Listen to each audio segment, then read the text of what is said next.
Masih di babak langkah strategis teman-teman. Kalau tadi kita sudah bicara soal teknis kamera dan lampu, sekarang kita masuk ke bagian yang bikin foto kalian punya nyawa, yaitu styling dan penggunaan props. Pernah nggak kalian lihat foto produk yang sebenarnya bagus, tapi kok rasanya ada yang kurang?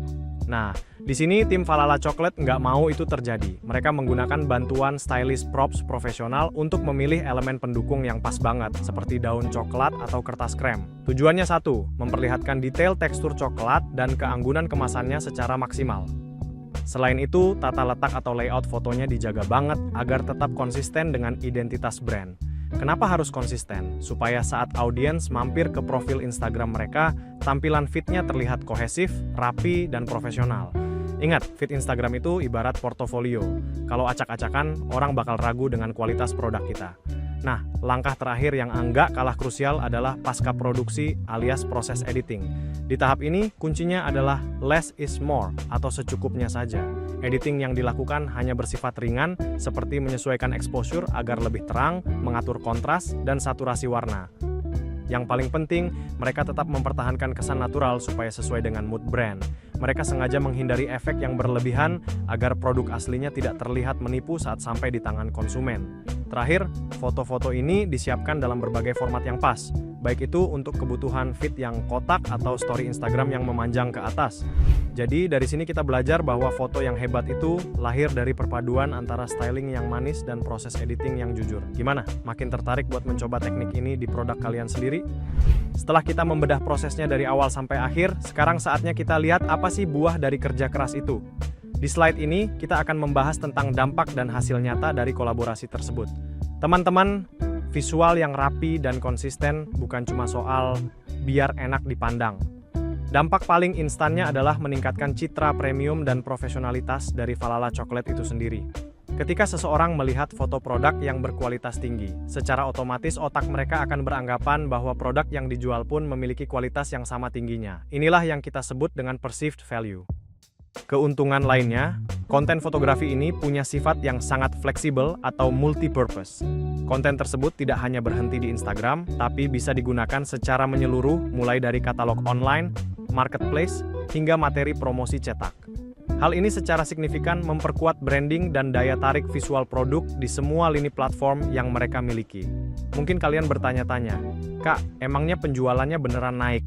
Nah, meskipun data spesifik mengenai angka rupiah penjualan tidak disebutkan secara gamblang, laporan kerjasama ini menyebutkan sebuah poin yang sangat krusial. Pendekatan fotografi kualitas tinggi ini berhasil memaksimalkan promosi di Instagram bisnisnya dan secara efektif meningkatkan kesan profesional brand terhadap audiens target mereka. Mari kita renungkan. Di dunia digital, audiens tidak bisa mencium bau coklatnya atau mencicipi rasanya melalui layar HP. Satu-satunya indera yang bekerja adalah indera penglihatan. Jadi, ketika kalian berhasil memenangkan mata mereka melalui fotografi yang matang, kalian sebenarnya sudah memenangkan setengah dari proses penjualan tersebut. Studi kasus Valhalla Chocolate ini membuktikan bahwa investasi pada visual bukan sekadar biaya tambahan, melainkan aset jangka panjang untuk membangun kepercayaan konsumen. Gimana? Makin yakin kan kalau fotografi itu punya peran vital dalam kesuksesan sebuah bisnis di media sosial? Apa sih insight atau pelajaran berharga yang bisa kita ambil, baik untuk kalian yang ingin terjun ke industri kreatif maupun untuk para pengajar atau dosen? Ada dua poin utama di sini. Poin pertama, visual yang konsisten sama dengan identitas yang kuat. Tolong diingat ya, mengikuti brand guidelines secara ketat itu bukan berarti membatasi kreativitas kalian. Justru itu adalah cara untuk membangun feed Instagram yang kohesif atau menyatu. Mulai dari pemilihan warna, teknik pencahayaan, gaya styling, sampai mood fotonya harus serasi. Kenapa? Karena di media sosial, visual adalah wajah pertama yang dilihat audiens. Kalau wajahnya konsisten, identitas brand kalian akan jauh lebih mudah nempel di ingatan mereka.